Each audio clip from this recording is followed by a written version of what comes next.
Welcome to Green Building Matters, the podcast that matters for green building professionals. Learn insight in green buildings as we interview today's experts in LEED and WELL. We'll learn from their career paths, war stories, and all things green, because green building matters. And now our host, and yes, he has every LEED and WELL credential. Here's Charlie Cicchetti. Be sure to check out the Green Building Matters community, where you can have unlimited exam prep for any of the professional credential exams you're tackling next, as well as putting your continuing education on autopilot, saving time with GBS reporting your hours on your behalf. Check it out, gbes.com/join. Now, enjoy this episode of the Green Building Matters podcast. Hi, everyone. Welcome to the next episode of the Green Building Matters podcast. I'm your host, Charlie Cicchetti. Today, I've got a LEED fellow coming to us from Quebec, Canada. I've got Josee Lupien with us. Josee, how you doing today? I'm very well, thank you. Thank you so much for the invitation. All right, we're going to have a fun chat. I know you're a materials expert. I know you're a LEED and WELL expert. You're a LEED fellow. I just can't wait to learn more about you and some just green buildings in your region. But I always like to ask, hey, take us back. Where'd you grow up and where'd you go to school? Yeah, well, honestly, my career was a little bit different depending of how far I went step by step. I first studied in health and science, which makes sense on what I'm doing right now. But initially, I wanted to be a nurse, so far away on what I am actually. And finally, I went in interior design after as a next step because I've started my study in nurse, and finally it wasn't exactly what I was expecting. And from there, I got my company for interior design for about 12 years. And finally, I've been able to work with architects as an architectural spec rep early in 2000.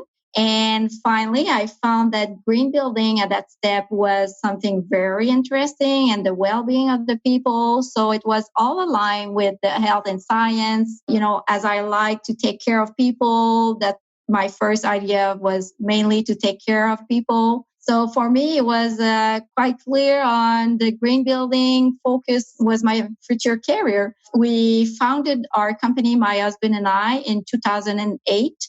So almost 12 years ago. Congratulations. And I can tell just from that background, you're quite the nurturer. And I've got to imagine, I know you're a WELL AP right now. Yes. That just the early nursing background and then buildings and spaces, all that must be coming back to you naturally, huh? Exactly. So it's kind of a way that we're not at all expecting at the right beginning of our career.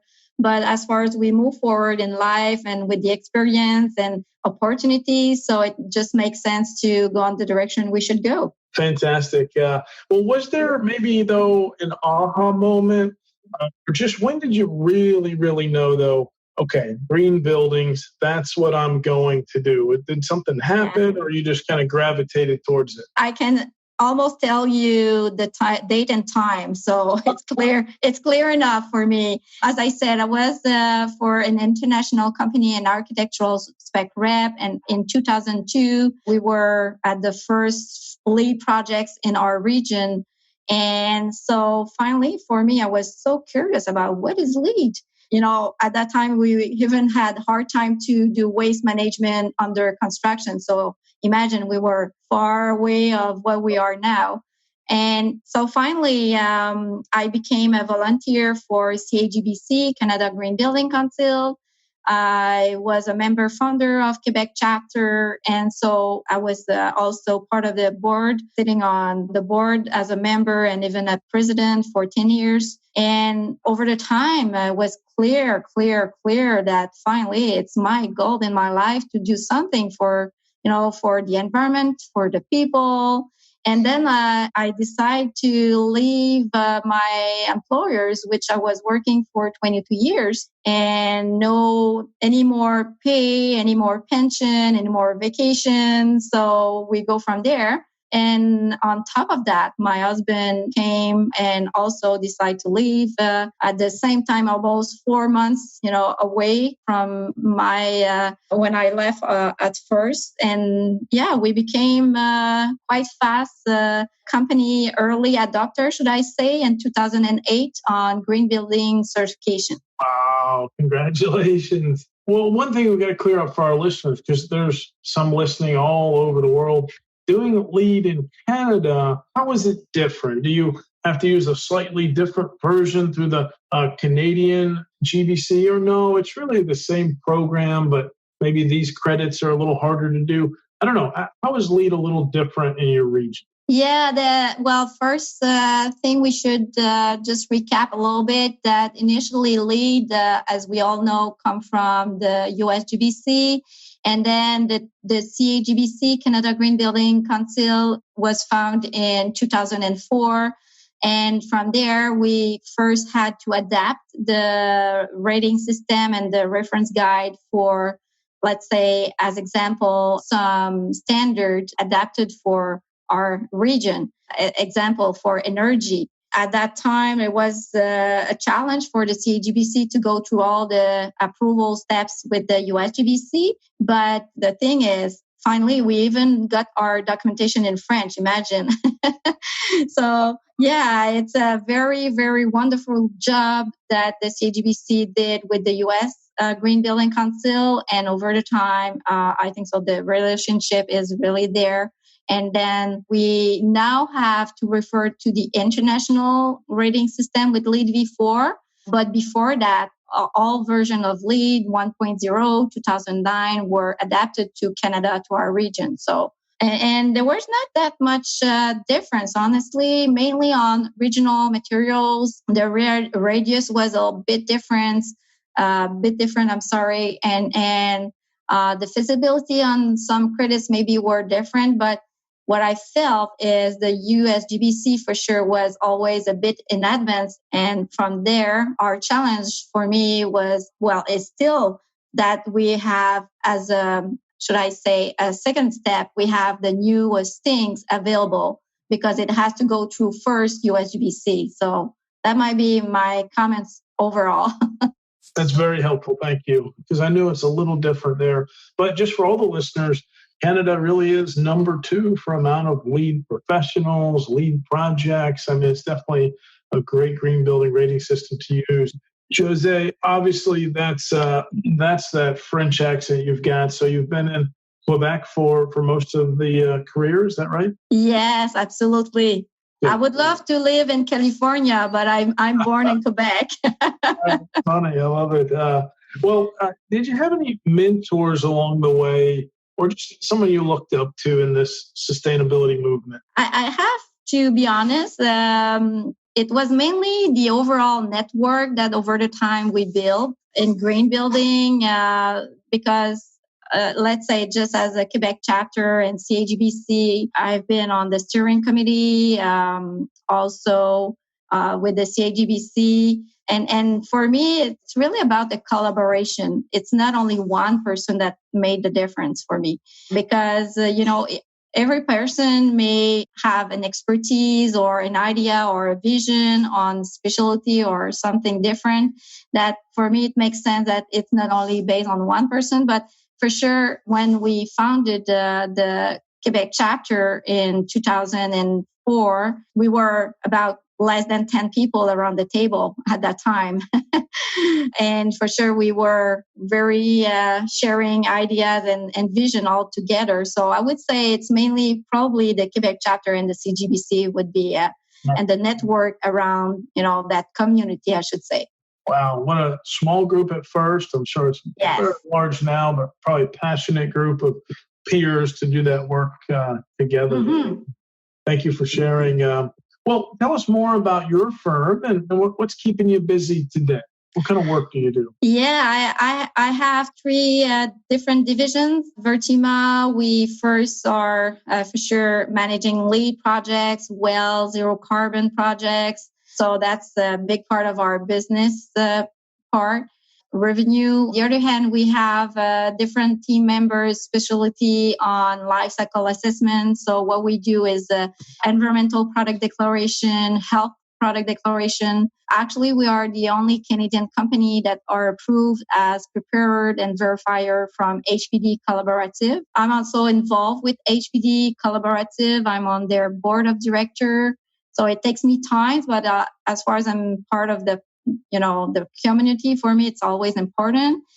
And the last division that we have is something we really work actually, and especially with the COVID, we work online on integrated design process. So it might seem to be weird to think about collaboration online, but honestly, it works very well. We're managing a lot of big projects such as hospital, healthcare and schools. There's about 15 school projects around in our region, overall Quebec. And that it takes a lot of time, but we like everything we're doing. I have a follow-up question there. A lot of professionals, you and I included, we admitted before we started the podcast today, we're work from home here, recording this in the middle of the pandemic. And some feel it is hard to collaborate virtually. We might do a lot of Zoom meetings and go-to meetings, and we feel like we're productive. We only have essential meetings. We're checking off to-do lists. We're being good project managers. But any quick tips on how to be collaborative, but virtually? Is there something you found that really works? Yeah, actually, for me, all meetings has to be very prepared in advance to make participants, give them the time also to be prepared by providing them documentation or anything that will support the time and activities that we will manage during the meeting. I could say it's part of the success, because when we are online, maybe sometimes it's difficult to explain in detail. So we gain time and we're more efficient on the result as far as they have information before the meeting to be well prepared. That's so important to prepare, even just to get your mind right. How does the team I'm about to be with want me to show up? So thank you for sharing that.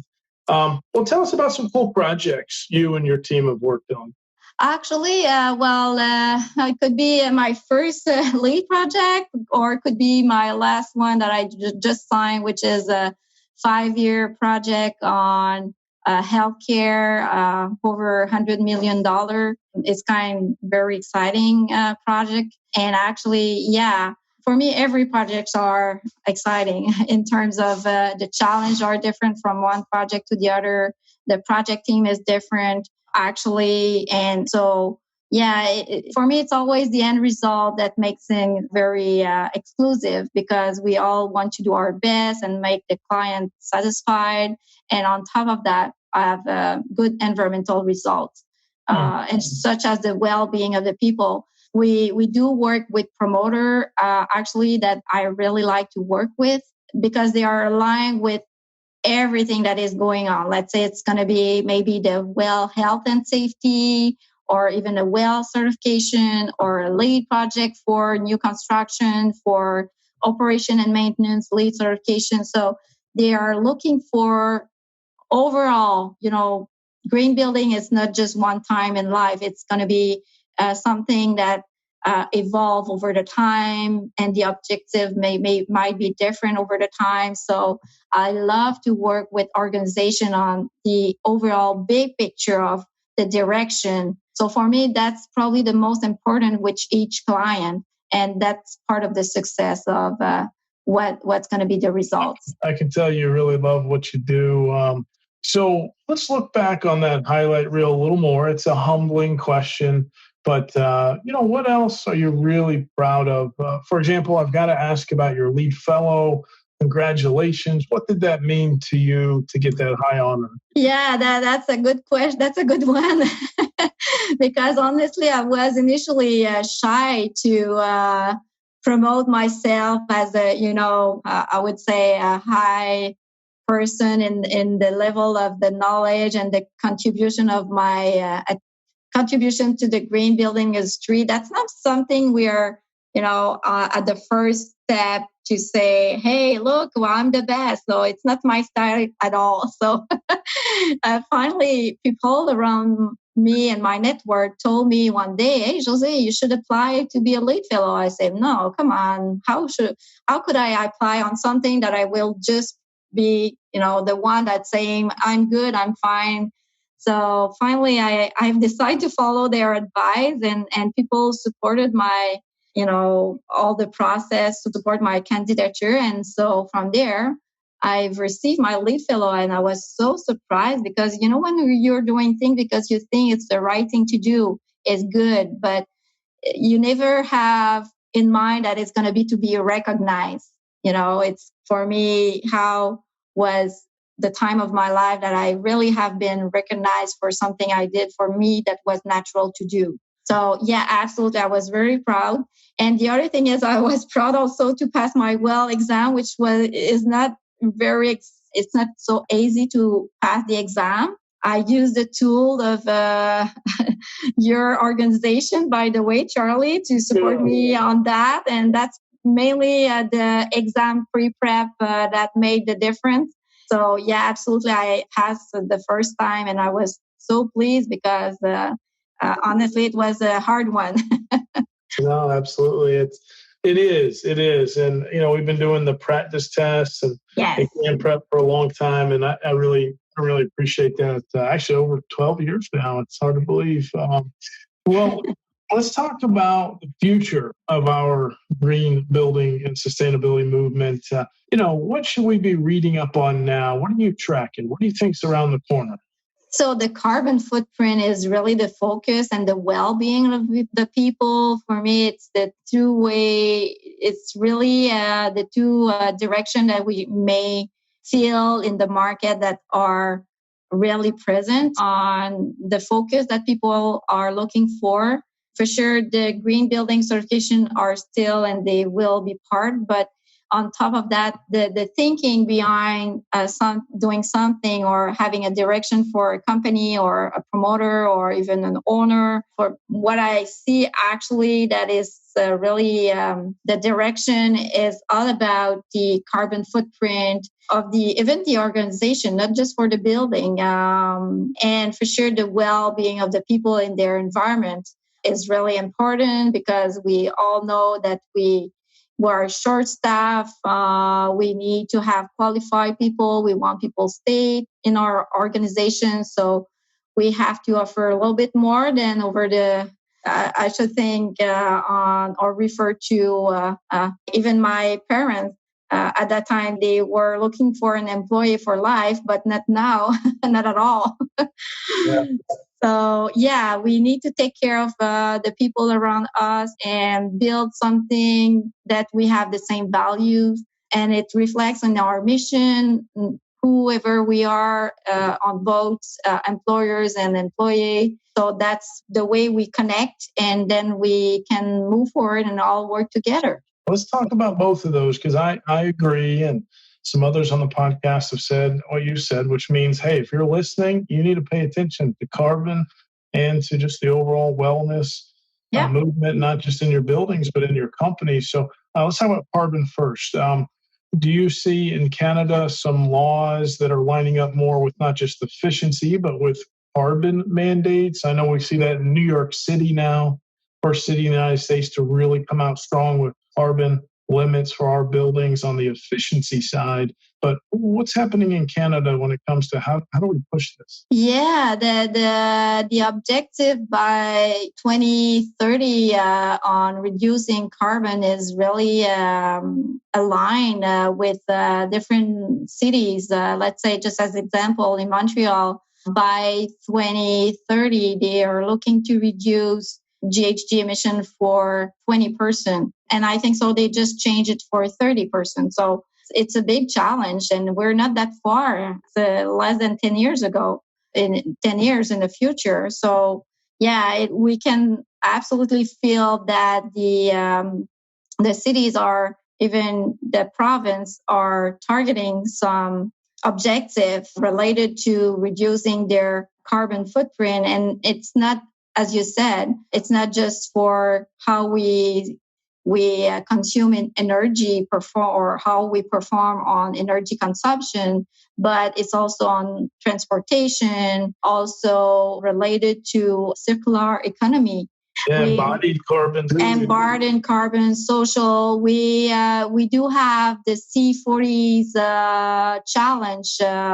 You might have heard about that C40 challenge, which is worldwide. And I was part of a team last year that we were finalists, but we didn't win the competition, but we were just part of the 3 finalists. But actually, at least we presented a huge concept of what a life could look like on, thinking overall the strategy, not just the building, but the activities, the circular economy, everything in one project. So that opens our mind. Absolutely. No, I that's so spot on. I mean, we need it to be a public-private kind of partnership. Hey, let's have some government mandates, but let's also have companies aligning with fill in the blank, Paris Climate Accord or UN SDGs or C40 or so. We're seeing it happen. A lot of work to do. All right, now let's talk wellness. And you've got some and I assume probably some Fitwell projects happening, but just in general, we had heard when Well first came out 4.5 plus years ago, there was a lot of companies across Canada like TD Bank and Bank of America, Wells Fargo that were doing Well, kind of tested on some build out. So tell us about some of the Well progress up your way. I've was involved also on the well adaptation of Well, or at least the evaluation of how Well would be applicable in our country. And I was with a group of TD Bank, Cadillac Fairview, were discussing about their Well projects. And it was about 3 years ago, if my memory is good. But from there, especially with the COVID, the well-being of the people and the safe side, what is becoming very popular is going to be the well health and safety. It's not the certification, but it's verification that it's quite new from Well. So actually, that's something absolutely that is getting popular more and more with promoter, even with owners actually. But the biggest challenge so far we got with Well is mainly the cost, honestly. And at some point, the implication of the owner might not be exactly aligned with the criteria that we have to follow, depending if it's a tenant. So it's now possible to have, let's say for interior, a Well certification now, which is good, but it's quite new. And initially that was part of the challenge we had. So early projects are a little tricky. Well version 1, you'd probably agree. Well version 2 is a little more accommodating already, et cetera, et cetera. Let's talk a little more about you. And what do you think is your specialty or gift? What are you really good at? Earlier, you mentioned bringing people together and collaborating and preparing. Maybe you're a great planner, but what are you really good at? Honestly, for me, is I like first people. So collaboration for me would be probably my specialty gift, because I'm always paying attention when we work in person or virtually to people on their reaction, on make sure they can interact or even speak, because that's the challenge we may also have sometimes, even in both in person and online. So I'm always taking care of people. So that would be probably my specialty gift that I feel that I may have in all projects. So yeah, and I on top of that, my goal is always to make my clients and customers satisfied at the end of every project. So that's my personal goal. That's fantastic. You seem like you'd be really fun to work with. So let's talk about productivity tips. You gave us a great one earlier about really being prepared for even virtual collaboration. But do you have any routines or rituals, just good habits that you could share?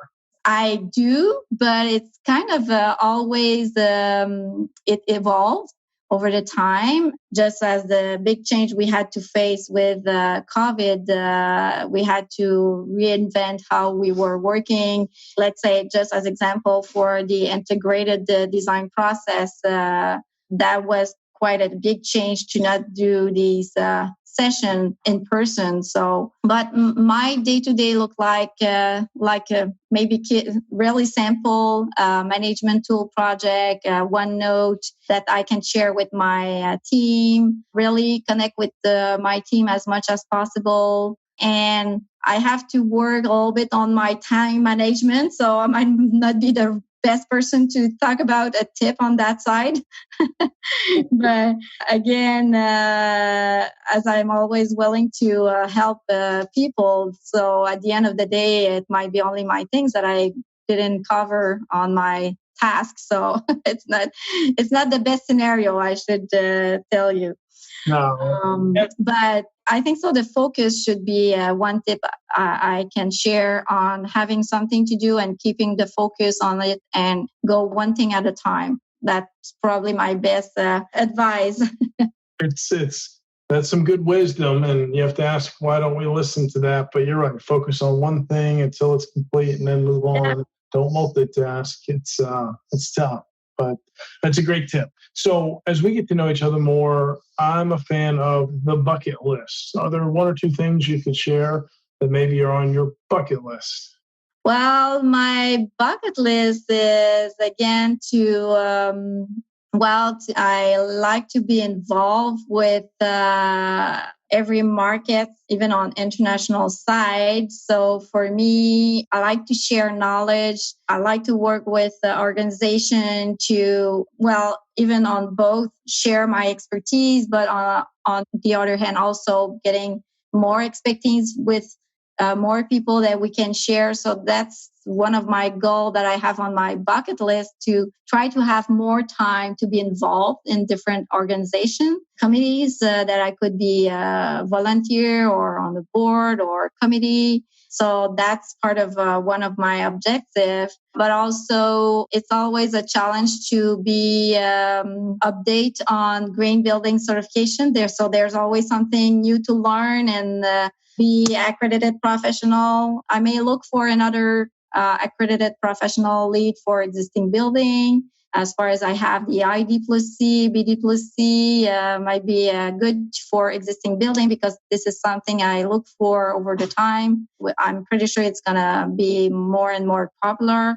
And I do already have the well. I don't think so. I will go for fit well on the professional side, but if my clients will look for it, I will be able to do it for sure. But we have someone that in our company that is Envision certified. So it's always about continuing education that we have to, we're excited about doing professional and get those accredited professional certification as a person. But over the time, we need to keep the CE continuing education. And that's probably the biggest challenge we have, because it's always 30 hours each title that we have on the list.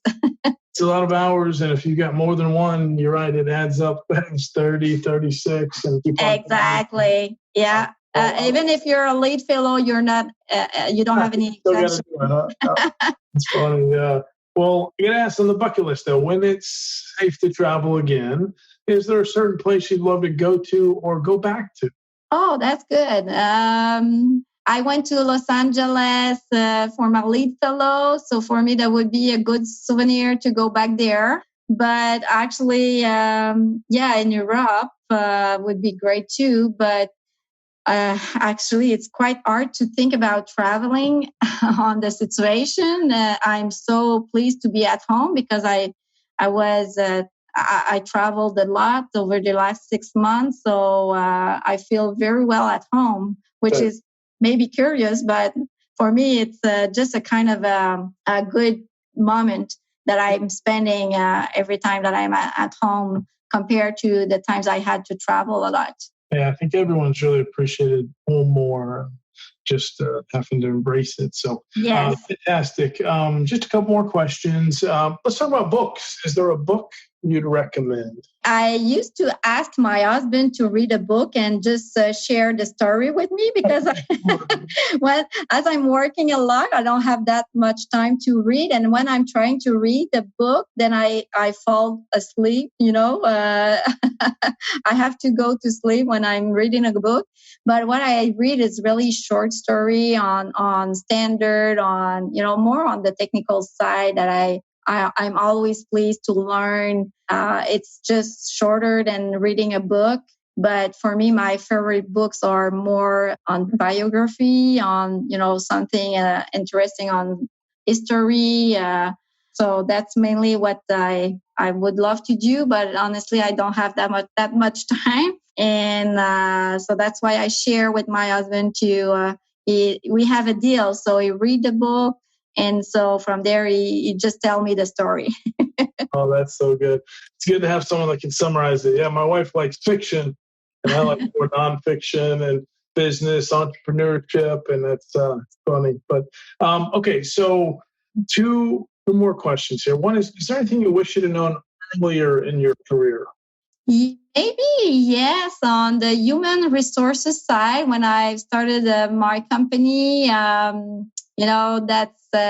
that's always important to see how to manage, our team and also have tools to support the overall organization. But the thing is, when in 2008 here in Canada, the green building industry was not that popular, and we were early adopter, as I mentioned, but it took time to get a return on in our investment related to the green building industry.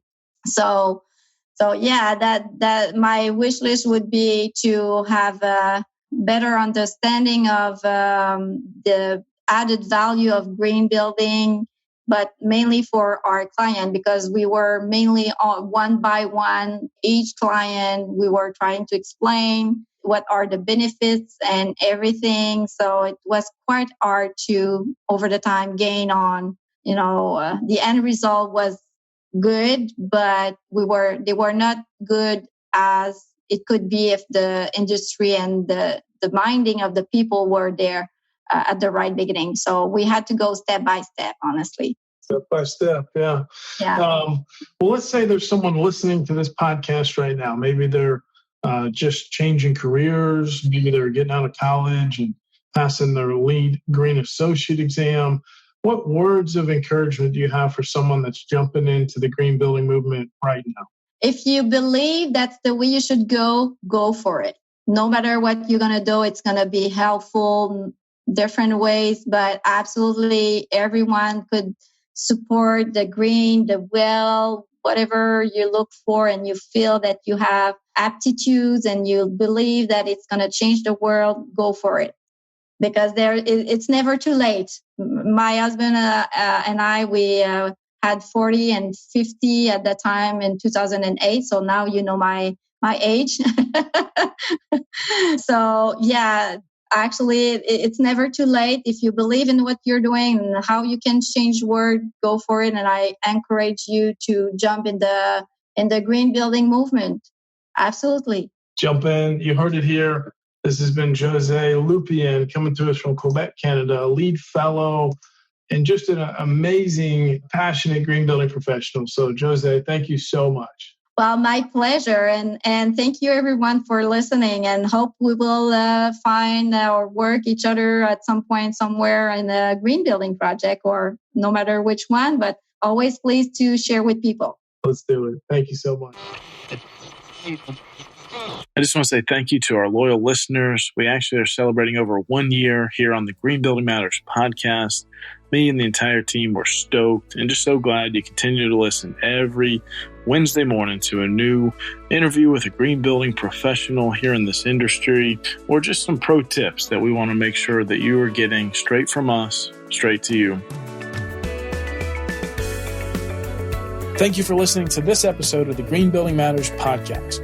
At gbes.com, our mission is to advance the green building movement through best-in-class education and encouragement. Remember, you can go to gbes.com/podcast for any notes and links that we mentioned in today's episode. And you can actually see the other episodes that have already been recorded with our amazing guests. Please tell your friends about this podcast. Tell your colleagues. And if you really enjoyed it, leave a positive review on iTunes. Thank you so much, and we'll see you on next week's episode.